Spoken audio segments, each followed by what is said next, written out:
Good morning, friends. Welcome back to Astrology Today and Tarot. My name is Mel Rose. This is the Tarot portion in the second half of my daily astrology vlog, which you can check out on my other channel, Astrology Today with Mel Rose. Over there, you'll find a description of the day's astrology as I've spelled it out here. Here I will discuss the tarot card that sits on the side of the page. Then I will play another card that, in the context of the day's astrology, may just give us something more to think about. So let's get into it. The card that currently sits on the side of the page is the Four of Pentacles, and it's here because it corresponds in astrology with the third decan, or the final 10 days of the sun's transit here in the land of Capricorn. Capricorn is an earth sign. Pentacles in Tarot are earth element symbolism, and earth element symbolism is all about the physical resources we possess, from our bodies to our financial resources, and what we are willing to do with them, what kind of work, what kind of money, what kind of value we are willing to invest so that we can find some sense of not superiority, some sense of support, security, and abundance in our lives. So we come to the Four of Pentacles, and the Four of Pentacles, to me, it makes me think of a little bit of Daffy Duck, and he used to say, "I may be a coward, but I'm a greedy little coward," right? So this person is dressed to the best of their ability as though they were a king, and they are, they have a little crown on their head that looks like a kingly crown, but they're not a king. They're just a Four of Pentacles. It indicates, that they've come into some wealth somehow. Perhaps they earned it, perhaps they inherited it. But it's accumulated, and they've become protective of what it is that they've earned, right? They like having these nice things. They like having the money to buy themselves, red shoes and shiny hats.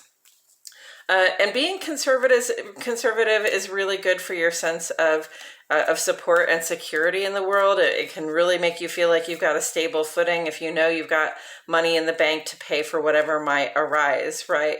But there comes a point where, holding back on those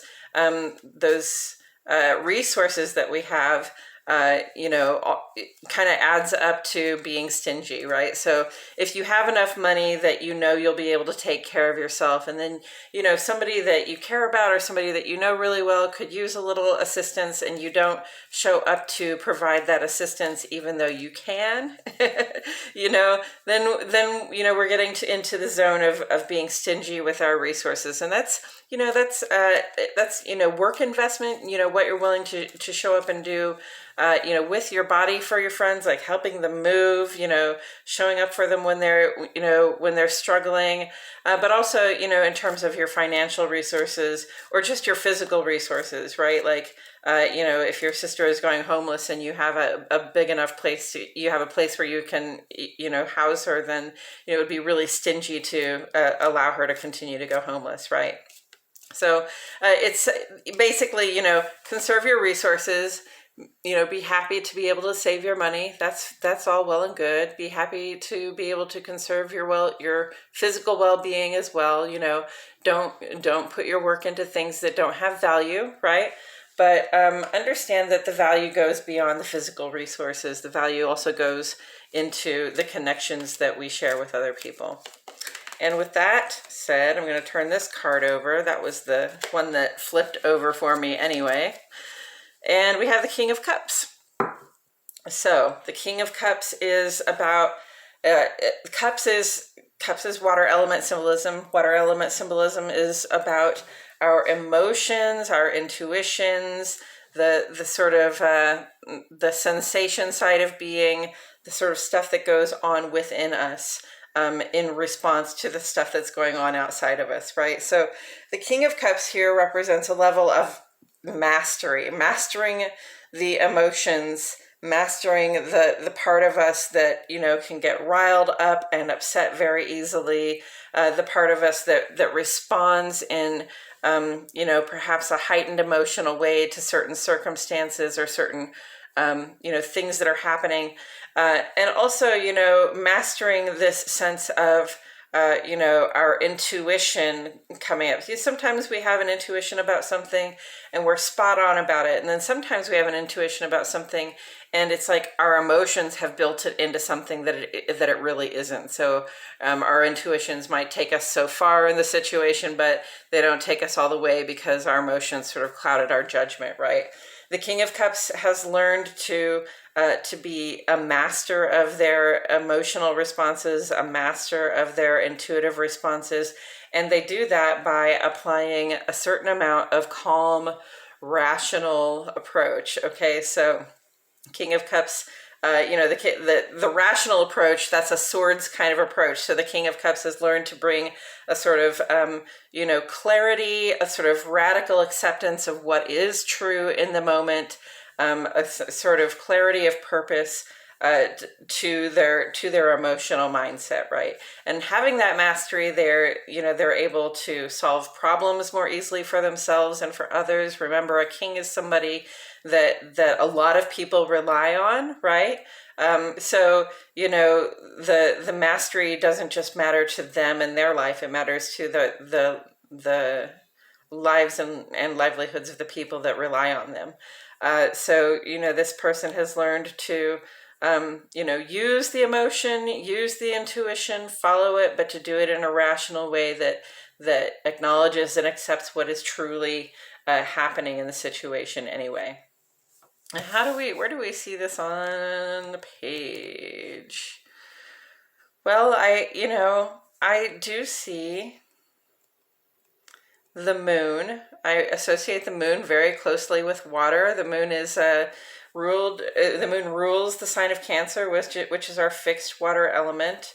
We don't have a lot of stuff going on in water signs right now. The Neptune is in Pisces here. Neptune is at home in Pisces, saying, yes, live in the land of the imagination, think big, imagine what life could be for yourself, have faith and the moon, which rules Cancer, which is our sort of watery planet on the page, is over here in Virgo right now, saying, whatever it is that you're feeling, whatever is going on intuitively and emotionally within, it probably has something to do with sorting out this stuff and things that we want to decide what we're keeping and what has to go. That's where we are in the lunar cycle with the waning gibbous moon, is that we're sorting through material stuff. That's very much Virgo, sort of scattering the materials, looking them all over, sorting them out, deciding, what has a purpose for us right now and what no longer has a purpose for us, because we're planning to get rid of that stuff that doesn't have a purpose for us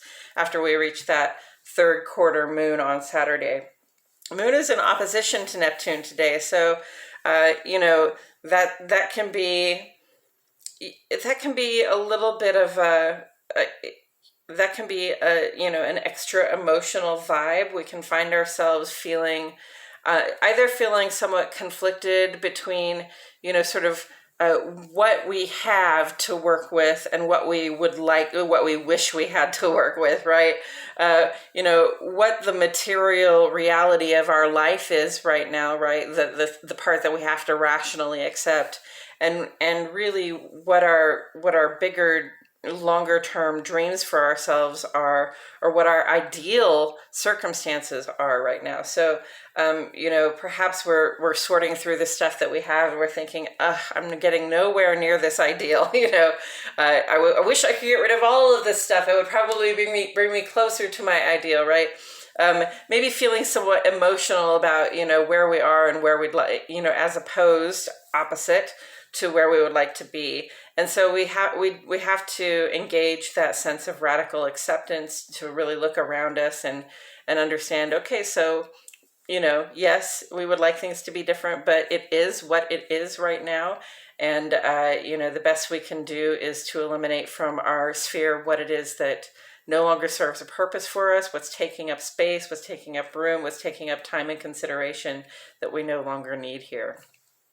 The moon is also in a grand trine today speaking of emotionality, with the sun. Okay, so sun is trine the moon. This is like ideal possible functioning for ourselves. The sun is our outer life, the moon is our inner life. It's all very based on your individual experience. But that trine vibe says we should have a real ease of functioning doing whatever it is that we're doing today, right? And then the moon is also trine to Uranus here. Moon trine to Uranus says, this is really a great time to, if you've got to change if you want to try something new, especially when it comes to your home life or in your personal experiences and your personal relationships.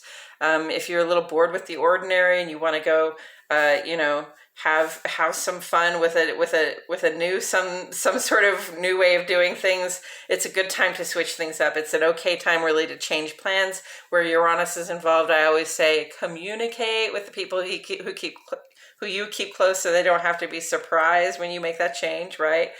Surprises are not always considered like pleasant or welcome, so let's just try to be as upfront as we can, all right? However it is that we're feeling, however excited we may be to try something new, act a little rational, bring in the radical acceptance that, it's not going to be fun for us if we don't let other people in on the changes, okay? And then the sun is also trine to Uranus. So this is showing us some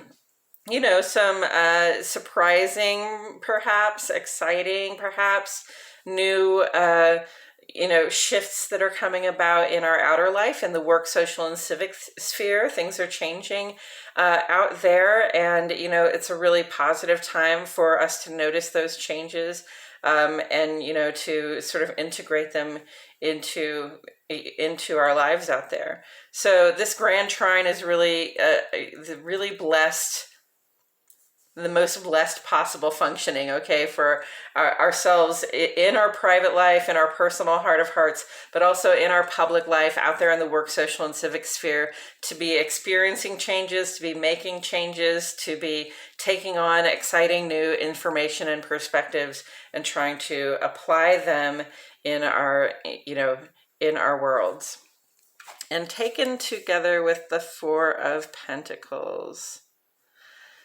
Okay, so this is a different approach to being conservative, really. Say, if you accumulated some wealth, if you made a bunch of money on something, and because you like spending money, you just went out and spent all of that money. That would not be the conservative approach, and that's not what the guidance is here, right?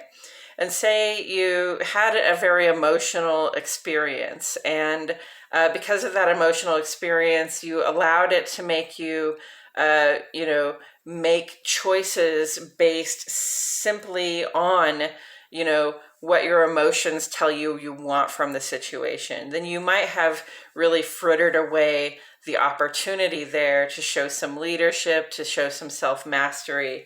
We have to be an acceptance of what the circumstance is at this time, from a rational perspective. And so if we let the emotions take over and just, allow ourselves to act based on this sort of tumult of whether it's happiness, whether it's joy, or excitement, or sadness, or anger, whatever the emotion is that's arising, if it's moving us about a lot, it's really hard to keep sort of a rational focus on what is real, right? So, we want to not succumb to irrational impulses at this time, okay?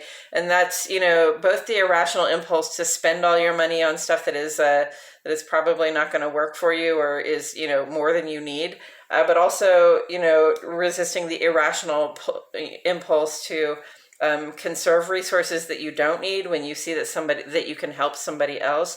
The King of Cups job is to help other people. The King of Cups is a leader, and they're a leader because of their mastery, their rational capacity to act, even though things are emotional, even though things are exciting or upsetting, even though, their intuitions are speaking loudly to them. There's still this sort of like, okay, I have to be aware though that, I can't give in to sort of an irrational capacity to just, make my choices based on my emotions, because people are relying on me, right? This person relies on themselves, and they think that again, this person thinks they're a king and this person is a king, okay? Right? So part of getting to kingship for this person is going to be realizing that hoarding all the gold is not good leadership, right? To be more in mastery of their resources, they probably need to be a little more in mastery over their emotional impulse to hoard all the gold for themselves, because then that's a marker of their achievement. Whereas this person has the mastery over the impulse, and they say, no, I don't hoard gold. I make sure that the people who are relying on me have what they need, regardless of how I'm feeling about it at the time. Wow, that seems really clear and straightforward, doesn't it? I think that's all I have to say about it, in fact. Thank you so much for joining me today. I truly appreciate your presence here. My name is Mel Rose, and I'll see you all back here tomorrow for more Astrology Today and Tarot.